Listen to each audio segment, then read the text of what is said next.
जय हिंद साथियों, नमस्कार आप सभी को। स्वागत है आप सभी का आपके अपने चैनल IQ स्टडी सेंटर पर। आज की क्लास में हम देखेंगे रीजनिंग का प्रैक्टिस सेट नंबर 2। डेली दोपहर को 1 बजे आपको चैनल के ऊपर क्लास देखने को मिलती है। अगर आप चैनल पर पहली बार आए, चैनल को सब्सक्राइब करेंगे और वीडियो की जितनी भी PDF है आपको टेलीग्राम पर मिलेगी। डिस्क्रिप्शन के अंदर टेलीग्राम का लिंक दिया गया। अगर आप हरियाणा सिटी की तैयारी कर रहे हैं, क्लास आपके लिए बेहतरीन रहने वाली है। कल का हमारा होमवर्क का क्वेश्चन था, एक्स वाई का भाई है। एक्स वाई है किसका? वाई का। एक्स वाई का भाई है। वी वाई की माँ है। वी किसकी माँ है? वाई की माँ है। ये वाई की माँ है तो एक्स की भी माँ हुई, ठीक है।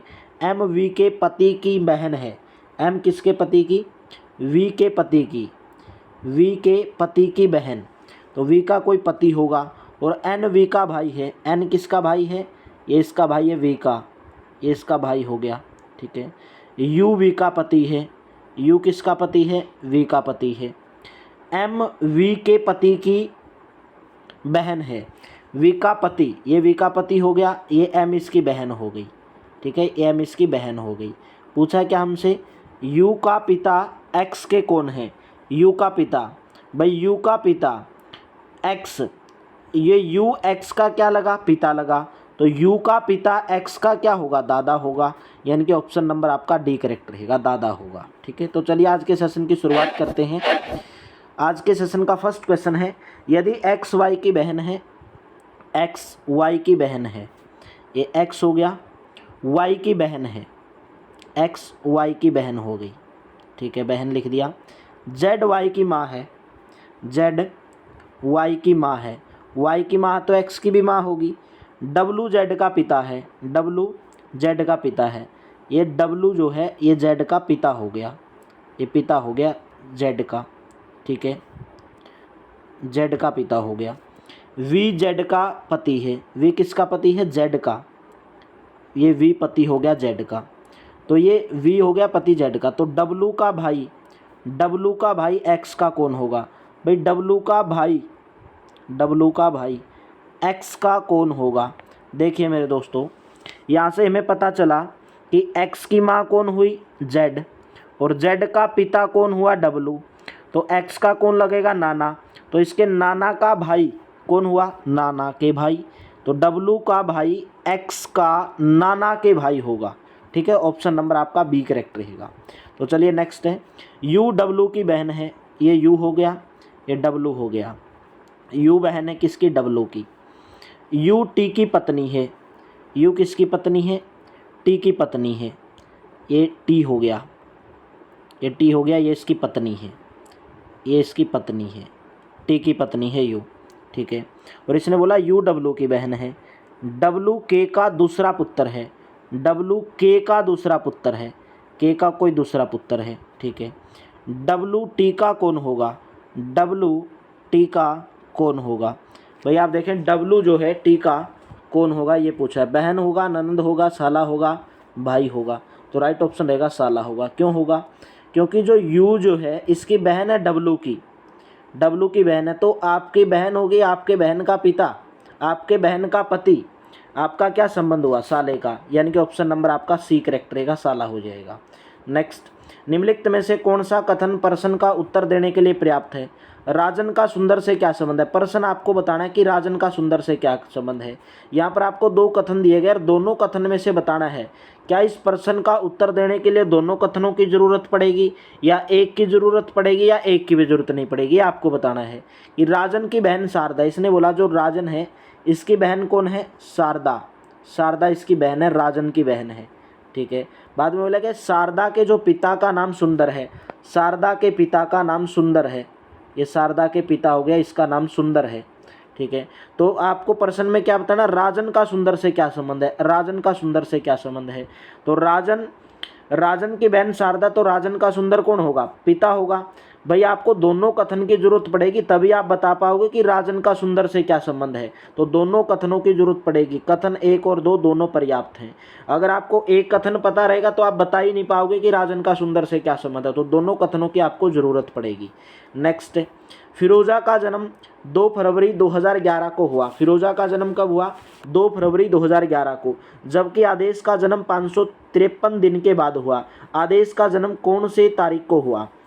देखिए भाई 2 फरवरी 2011 से लेकर 2 फरवरी 2011 से लेकर 2 फरवरी 2012 तक कितने दिन होंगे? 2 फरवरी 2012 तक 365 दिन होंगे। 365 दिन होंगे, क्योंकि कोई भी जो सामान्य वर्ष होता है उसमें 365 दिन होते हैं। अगर लीप वर्ष आ जाता है जिसमें फरवरी में 29 दिन होते हैं, तो उसमें कितने दिन चले जाते हैं? 366 दिन। तो 2 फरवरी 2011 से 2 फरवरी 2012 तक 365 दिन हुए, लेकिन इसने बोला कि 353 दिन के बाद हुआ, 553 दिन के बाद। तो 553 में से जब 365 घटाओगे तो कितने दिन बच गए? 13 में से 5 गया, इनके 188 दिन और बच गए, 188 दिन और। तो आप ये एक बात देखो कि 2 फरवरी 2012 से आगे गिनते जाओ। 2 फरवरी 2012, फरवरी के महीने में 2012 में 29 दिन होंगे, ठीक है। ये फरवरी का महीना हो गया 2012 का, फिर मार्च का हो गया, फिर अप्रैल का, फिर मई का, फिर जून का, फिर जुलाई का और फिर अगस्त का, ठीक है। ऐसे आपको गिनने हैं भाई। 2 फरवरी 2012 को 29 दिन होंगे फरवरी के महीने में 2012 में, ठीक है। तो कितने दिन बच गए? हमने 2 फरवरी 2012 तक तो गिन लिए, 29 में से 2, कितने दिन बच गए 2012 के? 27 दिन। फिर मार्च में कितने दिन होंगे? मार्च 2012 को, मार्च के महीने में 31 दिन होते हैं, अप्रैल के महीने में 30 दिन होते हैं, मई के महीने में 31 दिन, जून के महीने में 30 दिन। हमको 188 दिन तक लेके जाना है, ठीक है। फिर जुलाई के महीने में 31 दिन। देखो 31, 30, 31 जोड़ के देखोगे तो कितना हो गया? 1, 2, 3, 7, यानी कि 180 दिन हो गए टोटल जुलाई तक। टोटल जुलाई तक 180 दिन हो गए, लेकिन हमें चाहिए 188 दिन। तो 188 में से 180 घटाओगे तो कितने दिन बच गए? 8 दिन और बच गए, 8 दिन। तो ये 8 दिन कब चले जाएंगे? अगस्त के महीने में चले जाएंगे, और 8 अगस्त हो जाएगी, 8 अगस्त 2012, यानी कि ऑप्शन नंबर आपका बी करेक्ट रहेगा, ठीक है। ऑप्शन नंबर आपका बी करेक्ट रहेगा, 8 अगस्त 2012 को आदेश का जन्म होगा। नेक्स्ट क्वेश्चन नंबर 35, किस समय पर घड़ी की दर्पण छवि प्रातः 3 बजे का समय दर्शाती है? 3 बजे का, जब आपको किसी घड़ी की दर्पण छवि बतानी है, दर्पण छवि यानी कि अगर आपको किसी घड़ी की मिरर इमेज बतानी है तो आप 11:60 में से घटाते हो, जो भी आपको नंबर दिया उसको 11:60 में से घटाते हो। तो 11:60 में से आप 3 को घटाओगे, 3 को घटाओगे तो 11 में से 3 गया 8, यानी कि 8:60 बच गया। और 60 जब बज जाते हैं तो कितने टाइम हो जाता है? 9 बज जाते हैं। 8:60 का मतलब क्या? 9। तो प्रातः 9 बजेंगे। जब घड़ी में 3 बजे होंगे तो जब आप उसको दर्पण में देखोगे, भाई घड़ी हो गई 3 बज रहे हैं, और उसके सामने जब दर्पण लगाओगे तो आपको दर्पण में 9 बजे हुए दिखाई देंगे, ठीक है। तो दर्पण छवि, दर्पण प्रतिबिंब बताने के लिए आपको 11:60 में से घटाते हो। अगर आपको बताना है वाटर इमेज, यानी कि अगर आपको बताना है पानी का इमेज, ठीक है, वाटर इमेज अगर आपको बतानी है, जल प्रतिबिंब अगर आपको बताना है, तो आप 18:30 में से घटाते हो। अगर टाइम यहाँ पर, जैसे यहाँ पर मिनट अगर 30 से कम है तो 18:30 में से घटाते हो। अगर मिनट यहाँ पर जैसे 2:29 दिया है या 30 मिनट दिया है तो आप घटाओगे किसकी बात कर रहा हूँ मैं? जल प्रतिबिंब की, तो 18:30 में से घटाओगे। अगर आपको यहाँ पर मान के चलो 2:40 दे देता 29 की जगह, तो यहाँ पर अगर मिनट 30 से ज़्यादा है तो फिर आप 17:90 में से घटाओगे। किसके केस में? किसके केस में? जल प्रतिबिंब के केस में, वाटर इमेज के केस में। दर्पण प्रतिबिंब के केस में आप 18:60 में से घटाते हो, ठीक है। तो प्रातः 9 बजे। नेक्स्ट क्वेश्चन, एक घड़ी के घंटे और मिनट की सुई के बीच बने कोणों में से छोटे कोण की माप क्या होगी? अगर आपसे ऐसा पूछा जाए कि छोटे कोण की माप क्या होगी, भाई जब घड़ी में 6:51 बजे हो, भाई घड़ी है, घड़ी में 6 कहाँ पर बजते? यहाँ पर, और 51 मिनट लगभग कहाँ पे होती? यहाँ पे जाके होती है, यानी कि 6 हो गया, यहाँ पे बजेंगे। तो ये पूछा कि ये कोण कितने डिग्री का होगा, ये पूछा कि ये कोण जो है कितने डिग्री का होगा। तो एक फॉर्मूला लगाओगे, 30 आवर्स माइनस के 11/2 मिनट, 30 आवर्स माइनस के 11/2 मिनट। भाई यहाँ पर जो आवर्स है, ये जो आवर्स है ये घंटे हैं, तो 6 घंटे यानी कि 6:51 का मतलब है 6 घंटे, माइनस के 11/2 मिनट का मतलब है 51 मिनट, 51 मिनट। तो काटोगे तो 5.5 आ गया, कितना आ गया 5.5 आ गया। 30 की और 6 की गुणा करोगे 180 डिग्री, 180 डिग्री आ गया। क्योंकि भाई घंटे की सुई, मैं एक बात और बता रहा हूँ आपको यहाँ पर, घंटे की सुई एक घंटे में, घंटे की सुई एक घंटे में 6 डिग्री का कोण बनाती है। घंटे की सुई एक घंटे में 30 डिग्री का 30 डिग्री का कोण बनाती है। कितने डिग्री का कोण बनाती है 30 डिग्री का कोण बनाती है। मिनट की सुई 1 मिनट में 6 डिग्री का, मिनट की सुई 1 मिनट में 6 डिग्री का, घंटे की सुई 1 घंटे में 30 डिग्री का कोण बनाती है। तो 180 डिग्री, तो क्या 51 की और 5.5 की गुणा करोगे, 5 एकम 5 आ गया, ठीक है, पॉइंट आ गया, तो 280.5 आया, 280.5। तो 180 में से 280.5 घटाओगे तो कोण तो आपको माइनस में आएगा नहीं, तो कितना आएगा 100.5 डिग्री, 100.5 डिग्री। ऑप्शन नंबर आपका सी करेक्ट रहेगा। ये फॉर्मूला आपको याद रखना है, 30 आवर माइनस के 11/2 मिनट, ये फॉर्मूला लगा के आपको आंसर निकाल देना जब आपसे छोटे कोण की माप पूछी हो। नेक्स्ट है 11 अक्टूबर 2018 को यदि गुरुवार था तो 23 फरवरी 2019 को कौन सा दिन होगा। भाई देखिए आपको क्या करना है, 11 अक्टूबर 2018 से लेकर 11 अक्टूबर 2018 से लेकर 23 फरवरी 2019 तक दिनों की संख्या ज्ञात कर लेनी है। दिनों की संख्या ज्ञात करो, उनको जोड़ के 7 से भाग दे दो, जो भी शेषफल आएगा वो आपका आंसर होगा। ठीक है, यहाँ पर आपको कुछ कोड याद करने पड़ते हैं, यहाँ पर आपको कुछ कोड याद करने पड़ते हैं। जैसे 11 अक्टूबर 2018 है तो अक्टूबर के महीने में कितने दिन होते हैं, अक्टूबर का महीना 31 दिन का होता है। तो अक्टूबर का महीना, फिर नवंबर 2018, फिर दिसंबर 2018, फिर आप चले जाओगे जनवरी 2019 में चले जाओगे, और फिर फरवरी के महीने 2019 में चले जाओगे। फिर अक्टूबर में देखिए 2018 में 11 दिन तो ये हो गए ऑलरेडी, तो कितने दिन बच गए 20 दिन। नवंबर के महीने में कितने दिन होते हैं 30 दिन होते हैं। दिसंबर के महीने में 31 दिन, फिर जनवरी में आओगे 31 दिन। लेकिन आपको बताना 23 फरवरी को, तो फरवरी में आप 23 ही दिन जोड़ोगे, तो 20 प्लस के 30 प्लस के 31 प्लस के 31 प्लस के 23, तो 3 1 4 1 5, कितना हो गया 5 हो गया। 3 2 5 और 3 8 और 3 11 और 2 13, तो 135। 135 को 7 से भाग दोगे तो 7 एकम 7 पर जाएगा, 6 बच गया, 7 एकम 7 पर जाएगा, फिर आपके पास 6 बच गया। 6 बचने के बाद 5 पे 65 बच गया, तो 7 और 56, 7 निमा 63, 7 निमा 63, ठीक है, यानी कि 2 शेषफल बचेगा, दो शेषफल बचेगा, तो 2 दिन एक्स्ट्रा हो गए, 2 दिन। भाई अगर 11 अक्टूबर 2018 को गुरुवार था तो इस 2 दिन में जब गुरुवार में आप 2 दिन जोड़ोगे, तो गुरुवार में 2 दिन जोड़ोगे तो कौन सा दिन होगा, शनिवार होगा। ऑप्शन नंबर आपका बी करेक्ट होगा, शनिवार होगा। नेक्स्ट, 1 अगस्त 1987 को कौन सा दिन था। भाई अगर आपको ये ऐसे दिन निकालने हैं, 1 अगस्त 1987 को कौन सा दिन था, तो मैंने यहाँ पर आपको कुछ सारणी लगाई, कुछ आपके लिए चार्ट लगाया है, ये आपको याद करना पड़ेगा, जब तक आपको याद नहीं होगा नहीं निकाल पाओगे। जैसे दिनों के कोड हैं रविवार, सोमवार, मंगलवार, बुधवार, गुरुवार, शुक्रवार, शनिवार, ठीक है, यहाँ पर कोड दिए गए हैं, रविवार का 0, सोमवार का 1, मंगलवार का, बुधवार का, गुरुवार का। उसी प्रकार महीनों के कोड दिए गए हैं। जब सामान्य वर्ष होगा, जब सामान्य वर्ष होगा, मैंने एक वीडियो भी बनाई थी इसके ऊपर पूरी की पूरी, ठीक है, उसका लिंक मैं डिस्क्रिप्शन में डाल दूंगा, आप चेक कर लेना। पूरी की पूरी एक कैलेंडर के ऊपर भाई कौन सा दिन निकालना है उसके ऊपर मैंने पूरी वीडियो बनाई थी डिटेल के साथ, ठीक है। तो मैं यहाँ पे समझाने के लिए मैंने आपके लिए ग्राफ ले लिया है। तो सामान्य वर्ष में जो महीनों के कोड होंगे ये होंगे। सामान्य वर्ष का मतलब जिसमें फरवरी के महीने में 28 दिन होते हैं। अधिवर्ष, अधिवर्ष का मतलब लीप वर्ष, जिसमें फरवरी के महीने में 29 दिन होते हैं, उसके लिए कोड ये होगा। शताब्दी के कोड ये दिए गए हैं, 1600, 1700, 1800 शताब्दी, 1900, 2000, ठीक है। तो आपको दिन निकालना है, अगर आपको दिन निकालना कि कौन सा दिन कब होगा, तो आपको ये फॉर्मूला याद रखना है। पहले तारीख लोगे, फिर महीने का कोड लोगे, फिर शताब्दी का कोड, फिर साल के आखिरी 2 अंक, और फिर साल के आखिरी के 2 अंक को 4 से भाग दे दोगे। ये केवल आप फॉर्मूला किस चीज़ में लगाओगे, ये फॉर्मूला जो आप लगाओगे केवल सामान्य वर्ष के केस में लगाओगे, लीप वर्ष के केस में नहीं लगाओगे। चलिए अभी क्वेश्चन करके देखेंगे। 1 अगस्त 1987 को कौन सा दिन था? 1 अगस्त 1987 को। तो मैंने बताया सबसे पहले आप क्या लिखते हो, सबसे पहले आप तारीख लिखते हो, तारीख कौन सी है, तारीख। फिर आप क्या लिखते हो, तारीख के बाद आप लिखते हो महीने का कोड। भाई मैंने वहाँ पर सारणी इसीलिए लगाई थी, महीने का कोड लिखते हो, महीने का कोड।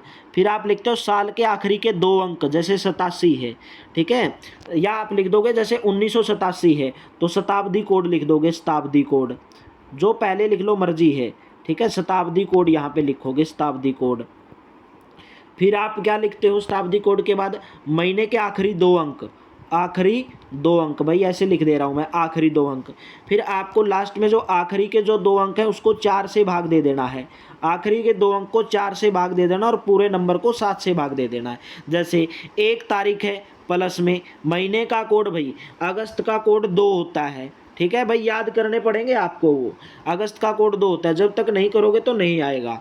महीने का कोड, शताब्दी का कोड जो 1900, ये 1987 आ गया तो 1900 पूरी शताब्दी हो गई, तो 1900 का जो कोड होता है शताब्दी का वो 0 होता है, प्लस में आखिरी के 2 अंक, 1987 के आखिरी के 2 अंक क्या होंगे, 87, प्लस के 87 को 4 से भाग दे दो, शेषफल देखो क्या बचेगा, 4 दूनी 8 पर जाएगा, 4 एकम 4, 3 शेषफल बचेगा, ठीक है। 87 को किससे भाग दे देना है, 4 से भाग दे देना है, किससे भाग दे देना है, 4 से भाग दे देना है, तो कितना बचेगा, 3 शेषफल, 3 शेषफल बच गया। फिर आपको इसको 7 से भाग दे देना है, तो जोड़ो 87 और 3 90, 90 और 2 92, 92 और 3 93, ठीक है 93। तो आपके पास देखिए यहाँ से कितना बचेगा, 1 अगस्त 1987 को आखिरी के कोड को आपको किससे भाग दे देना है, 4 से भाग दे देना, 4 दूनी 8, 3 बच गया, 4 से ही देना है। एक बार देख लेंगे, आखिरी के अंक को, साल के आखिरी के 2 अंक को 4 से भाग दे देना है, तो 1987 को बताना है, तो 1 आ गया, ठीक है। महीने का मैंने देखिए यहाँ पर अगस्त का कोड क्या होगा, 2 होगा, तो 1 आ गया, प्लस के 2 आ गया, प्लस के उसके बाद 0 आएगा, 1900 का कोड। फिर आपको 87 लिख लेना है, फिर आपको 4 से भाग दे देना, भाई शेषफल नहीं लिखना आपको, सॉरी शेषफल नहीं लिखना यहाँ पे। जब 87 को आप 4 से भाग दोगे, क्योंकि कितने पे भाग जा रहा है, 2100 का 84 पे भाग जा रहा है, तो आपको शेषफल नहीं लिखना, जितने पे भाग जा रहा है वो लिखना है, भागफल लिखना है, भागफल, फिर 7 से भाग दे देना है। तो जोड़ोगे 87, 89, 90, 111, 111 को 7 से भाग दोगे तो शेषफल आएगा 6, शेषफल आएगा 6। तो 6 पे जो कोड होता है वो किसका होता है, 6 पे कोड होता है शनिवार का। ऑप्शन नंबर आपका ए करेक्ट रहेगा, ठीक है, ऑप्शन नंबर ए करेक्ट रहेगा। तो 1-2 क्वेश्चन हम इसके ऊपर लगा लेते हैं। 22 फरवरी 2002 को, 22 फरवरी 2002 को गुरुवार, शुक्रवार था। 15 मार्च 2008 को कौन सा दिन होगा? देखिए मेरे दोस्तों, इस क्वेश्चन के अंदर 22 फरवरी 2002 से लेकर 22 फरवरी 2008 तक, 22 फरवरी 2002 से लेकर 2002 से लेकर आप एक बात बताओ, 22 फरवरी 2008 तक विषम दिन निकालने हैं। और विषम दिन कैसे निकालोगे, विषम दिन कैसे निकालोगे? मैंने आपको बताया जो सामान्य वर्ष होता है उसमें 365 दिन होते हैं। कितने दिन होते हैं उसमें? 365 दिन होते हैं। सामान्य वर्ष में कितने दिन होते हैं? 365 दिन होते हैं। और जो लीप वर्ष होता है उसमें 366 दिन होते हैं। लेकिन 366 दिन में जब 7 से भाग दोगे तो कितना शेषफल बचेगा? 2 शेषफल बचेगा।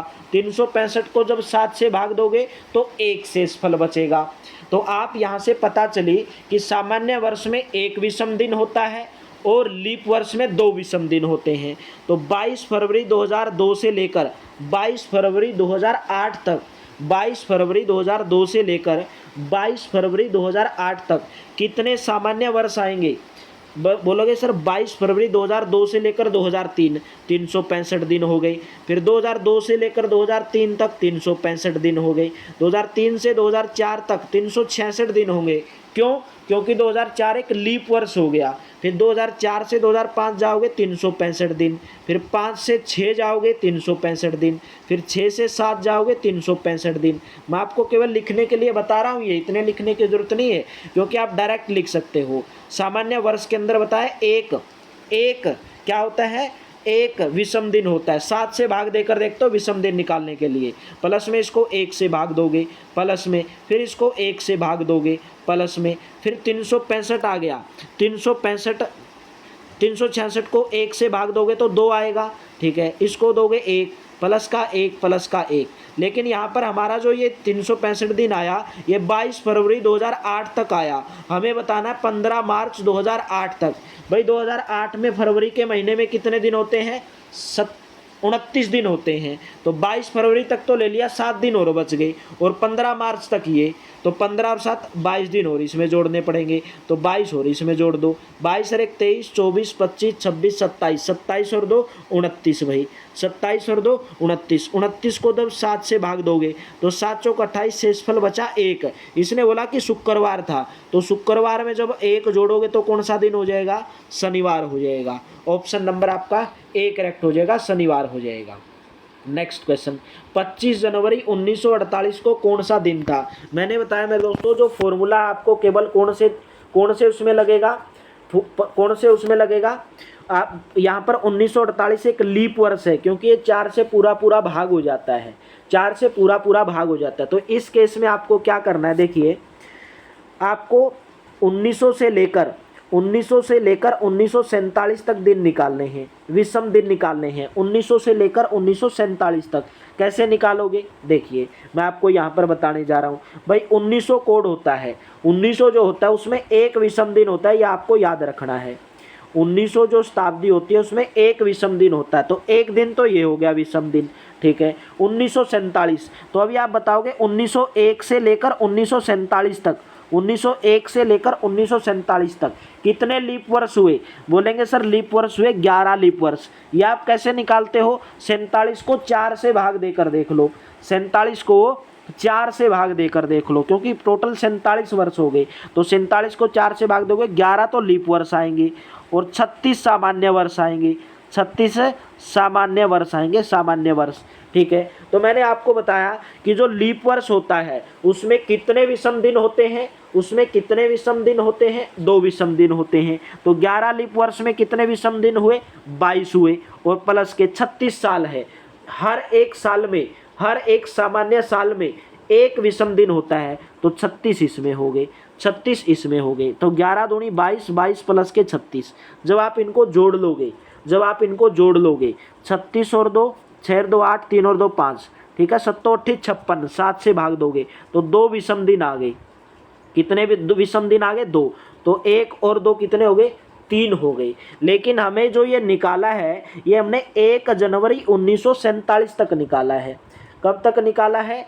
ये 1 जनवरी 1948, ठीक है। हमें निकालना है 25 जनवरी 1948 तक निकालना है, 25 जनवरी 1948 तक। ये हमने पूरा दिसंबर 1947 तक निकाल लिया। तो हमारे पास कितने और बच गए? 1 जनवरी से लेकर 25 जनवरी 1948 तक दिन और बच गए।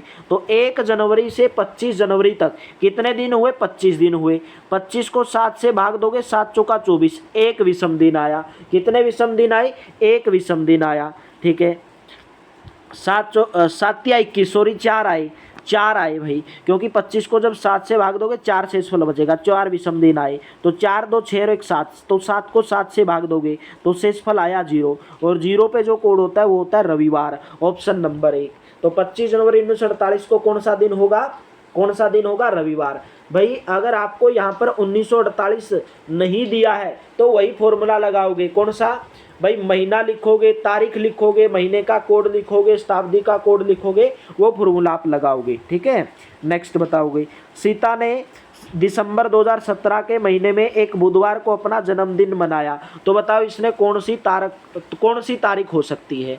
भाई मैं क्या करूँगा, 1 दिसंबर 2017 को दिन निकाल लूँगा, क्योंकि अगर मेरे को पता चल गया कि 1 दिसंबर 2017 को कौन सा दिन है तो मैं बता सकता हूं कि बुधवार दिसंबर में कौन से दिन आएगा, ठीक है। बुधवार दिसंबर में कौन से दिन आएगा मैं निकाल सकता हूं। तो उस फॉर्मूले से निकालो, तारीख लिखो, 1 तारीख है, प्लस महीने का कोड, दिसंबर का कोड 5 होगा, प्लस में साल के आखिरी 2 अंक लिखो, 17 लिखो, प्लस के 2000 कोड, 2017 2000 की शताब्दी होगी, तो 2000 का जो कोड होता है वो 6 होता है, प्लस में भाई इस 17 को 4 से भाग दोगे तो एक शेषफल बचेगा, और इस पूरे को 7 से भाग दे दो। 5 और 1 6, 6 12 और 13, 13 और 17 40, तो 40 को 7 से भाग दोगे तो कितना शेषफल बचा?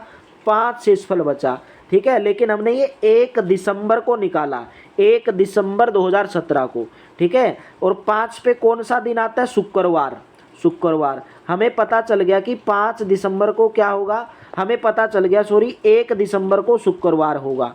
हमें यहाँ से पता चल गया कि 1 दिसंबर को शुक्रवार होगा। 1 दिसंबर को कौन सा दिन होगा? शुक्रवार। तो बुधवार कब होगा? 8 तारीख को जाओगे तो, क्योंकि हर 7 दिन के बाद दिन रिपीट होता है। 8 दिसंबर पे जाओगे तो शुक्रवार आ जाएगा। तो 8 दिसंबर से पहले 6 दिसंबर को बुधवार होगा। अगर 1 दिसंबर को शुक्रवार है तो 6 दिसंबर को बुधवार होगा। उसके बाद 7 दिन बाद 13 दिसंबर को होगा, फिर 20 दिसंबर को होगा, फिर आप बोलोगे कितने को? 27 दिसंबर को होगा। तो यहाँ पर ऑप्शन दिया गया 13 दिसंबर। तो 13 दिसंबर को उन्होंने अपना जन्मदिवस मनाया। ऑप्शन नंबर सी करेक्ट रहेगा। नेक्स्ट है 19 जून 2020 को कौन सा दिन होगा? तो मेरे दोस्तों मैंने आपको बताया कि 2020 यहाँ पर क्या है? यहाँ पर एक लीप वर्ष है, लीप वर्ष, ठीक है। तो देखिए 2000 तो पूरे हो गए, 2000 वर्ष तो, और प्लस में 20 वर्ष और हो गए, प्लस में 20 वर्ष हो गए, ठीक है। तो मैंने आपको बताया कि 2000 जो होता है उसमें विषम दिनों की संख्या 0 होती है। 2000 की जो कोड होता है उसमें विषम दिनों की संख्या 0 होती है। तो आप निकालो 2001 से लेकर 2019 तक, 2019 तक विषम दिनों की संख्या कितनी होगी? विषम दिनों की संख्या कितनी होगी? कैसे निकालोगे? 2001 से लेकर 2019 तक, 2001 से लेकर 2019 तक 4 तो लीप वर्ष आएंगे, 4 तो लीप वर्ष आएंगे, क्योंकि लीप वर्ष हर 4 साल के बाद आता है। 4 तो लीप वर्ष आएंगे इसके अंदर, और 15 सामान्य वर्ष आएंगे, 15 सामान्य वर्ष इसके अंदर आएंगे। तो 4 लीप वर्ष में आप एक बात बताओ, हर लीप वर्ष में मैंने बताया कितने विषम दिन होते हैं? 2 विषम दिन होते हैं। तो 4 को 2 से गुणा करोगे तो 8 विषम दिन तो इसमें हो गए। और हर सामान्य वर्ष में कितने विषम दिन होते हैं? 15 विषम दिन होते हैं। तो 15 में 8 जोड़ोगे 23। तो 23 को जब 7 से भाग दोगे तो 2 आ गया, यानी कि 2 विषम दिन आ गई। भाई हमने निकाल लिया कि 2001 से लेकर 2019 तक कितने विषम दिन आ गए? 2 विषम दिन आ गए। ये आपको याद रख लेना है। लेकिन हमें क्या बताना है? 19 जून 2020 तक बताना है। तो एक बात बताओ कि 1 जनवरी 2020 से लेकर 19 जून 2020 तक टोटल दिन गिन लो कितने होंगे? टोटल दिन गिन लो भाई। 1 जनवरी 2020, जनवरी के महीने में कितने दिन? 31 दिन, प्लस फरवरी के महीने में 2020 एक लीप वर्ष है, फरवरी के महीने में 29 दिन, प्लस मार्च के महीने में 31 दिन, प्लस फिर अप्रैल, फिर मई, और फिर जून। जून का हमें 31 तक लेना है, ठीक है। तो जोड़ोगे 31, 29, 31, 30, 31 और 19, तो टोटल आ गया 9, 10, 11 और 1, 12, 9, 171, 171 आया। 171 को 7 से भाग दोगे तो 7 दूनी 14 और 7 चौका 28, 3 विषम दिन आ गई। शेषफल जो होता है वही विषम दिन लेने होते हैं। तो 3 विषम दिन यहाँ से आए थे और 2 यहाँ से आए थे। तो टोटल विषम दिन कितने हुए? 5 विषम दिन हुए। और 5 पे कौन सा आता है? कौन सा दिन आता है? शुक्रवार आता है। Option number A. कुछ नहीं करना मेरे दोस्तों, बहुत आसान क्वेश्चन है। अगर आप वो पूरी टेबल याद कर लेते हैं तो आपको पूरा का पूरा याद हो जाएगा, ठीक है। नेक्स्ट बताओगे 2:12 PM पर घंटे की सुई और मिनट की सुई के बीच में कितना कोण होगा? ये आपको बताना है। तो मैंने आपको बताया कि घंटे की सुई 1 घंटे में 30 डिग्री का कोण बनाती है। मिनट की सुई 1 मिनट में 6 डिग्री का कोण बनाती है। तो 2 घंटे पूरे हो गए और 12 मिनट हो गए। तो बताओ 2:12 पर घंटे की सुई कितना कोण बनाएगी? 2:12 पर घंटे की सुई कितना कोण बनाएगी? 2 घंटे तो पूरे हो गए। तो 1 घंटे में अगर घंटे की सुई 30 डिग्री का कोण बनाती, 2 घंटे में कितना बनाएगी? 30 डिग्री का कोण बनाएगी। लेकिन आपको साथ में ये भी तो देखना है 12 मिनट भी तो है। तो 12 मिनट को अगर आप घंटे बनाने जाओगे तो 60 से भाग दोगे, गुणा में 30 डिग्री। 30 क्यों करोगे? क्योंकि घंटे की सुई 1 घंटे में 30 डिग्री का कोण बनाती है। तो 12 पंजे 60 आ गया, 5 छिका 30 आ गया, और 30 दूनी 60 और 6 66, तो 66 डिग्री का कोण बनाएगी घंटे की सुई। तो घंटे की सुई बनाएगी 66 डिग्री का कोण। मैंने बताया कि मिनट की सुई बनाती है 6 डिग्री का कोण 1 मिनट में, तो यहाँ पर 12 मिनट है ये, मतलब 2:12। तो 12 मिनट में कितने डिग्री का कोण बनाएगी, 12 छिकू 72 डिग्री का कोण बनाएगी। और 66 डिग्री का ये हो गया, तो 72 में से 66 घटाओगे कितना बच गया, 6 डिग्री का कोण बनाएगी। ऑप्शन नंबर आपका बी करेक्ट रहेगा। नेक्स्ट बताओगे, 6:45 PM बजे घड़ी में घंटे की सुई मिनट की सुई के बीच में दोनों कोणों में से छोटे कोण का माप कितना होगा। तो फॉर्मूला बताया आपको, फॉर्मूला मैंने बताया जब छोटे कोण का माप पूछा हो, 30 डिग्री आवर्स माइनस के 11/2 मिनट, माइनस के 11 तो 30 डिग्री है, घंटे कितने हैं 6, माइनस के 11/2, मिनट कितनी है 45, तो गुणा करोगे 5.5 आया। ठीक है, 30 छिका 180 डिग्री माइनस के 45 की और 5.5 की जब गुणा करोगे तो 247.5 आएगा। तो 180 में से जब 247.5 घटाओगे तो 67.5 बचेगा, 67.5 बचेगा। ऑप्शन नंबर आपका सी करेक्ट रहेगा। ठीक है, नेक्स्ट बताओगे, यदि कूट भाषा में हैन को TWN लिखा जाता है तो कोक को आप क्या लिखोगे। तो कोक को आप किस प्रकार लिखोगे, देखिए यहाँ पे क्या दिया गया है, हैन भाई HEN, हैन, H का अपोजिट होता है S। भाई नंबर लेटर याद करने अपोजिट, जैसे याद कैसे करोगे, हाई स्कूल। ठीक है, E का इलेक्ट्रॉनिक व्हीकल, N का अपोजिट M। ठीक है, लेकिन यहाँ पर हैन को क्या लिखा गया, TWN लिखा गया, TWN। मतलब क्या किया गया है, हैन के अपोजिट लिखकर उसमें एक एक जोड़ा गया, S में एक जोड़ोगे T आ गया, V में एक जोड़ोगे M में एक जोड़ोगे N आ गया। मतलब हैन का अपोजिट करके उसमें एक एक जोड़ा गया तो TWN हो जाएगा। उसी प्रकार देखिए COC के कोक है, तो C का अपोजिट होता है X, O का अपोजिट होता है K, L for love, C का अपोजिट X। ठीक है, और उसी प्रकार K का अपोजिट आप करोगे, K का अपोजिट क्या हो जाएगा, P हो जाएगा। तो इसके अंदर एक एक जोड़ दो, सब में एक एक जोड़ दो, X में एक जोड़ोगे Y, L में एक जोड़ोगे M, X में एक जोड़ोगे Y, P में एक जोड़ोगे Q, तो YMYQ, option number B correct रहेगा। यहाँ पर अपोजिट करके एक एक जोड़ा गया है। ठीक है, नेक्स्ट बताओगे, यदि किसी कूट भाषा में एज को EKI लिखा जाता है तो कूट भाषा में पेश को क्या लिखोगे, AGE, एज को क्या लिखा है, EKI लिखा है।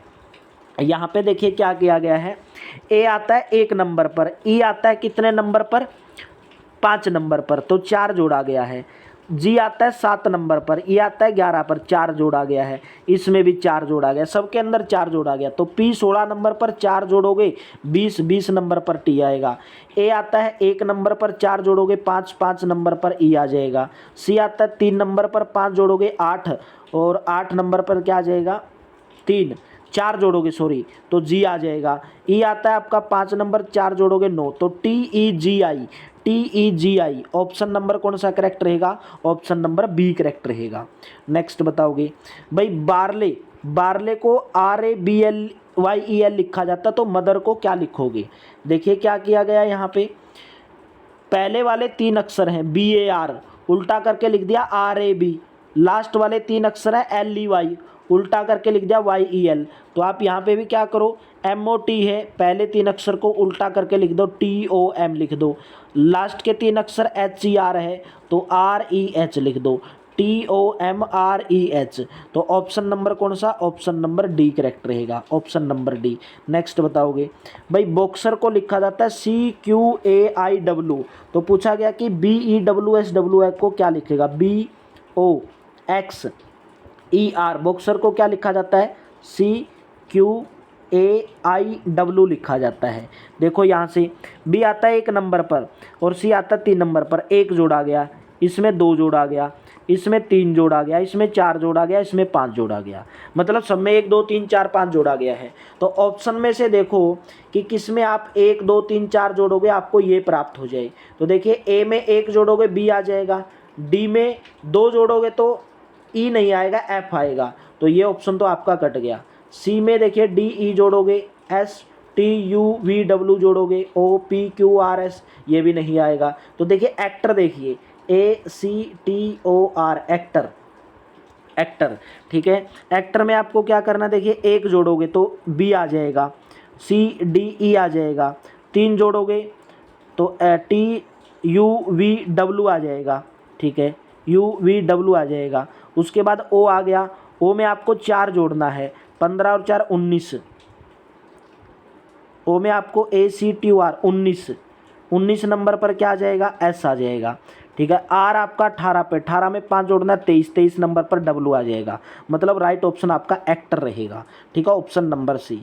भाई यहाँ पर ऑप्शन में से उठाना आपको और उसमें 1 2 3 4 5 जोड़ के देख लो, वो आपका ऑप्शन नंबर ये वाला आएगा, ठीक है। नेक्स्ट बताओगे, भाई पॉपुलैरिटी को लिखा जाता है क्यू पी यू, ये नंबर लिखा जाता है, तो एजुकेशन को क्या लिखोगे, एजुकेशन को क्या लिखोगे, देखिए पी में एक जोड़ा गया क्यू, ओ में एक जोड़ा गया पी में एक जोड़ा गया क्यू, मतलब सबके अंदर एक जोड़ा गया है, सबके अंदर एक जोड़ा गया है, तो यहाँ पे भी आप एक एक जोड़ दो।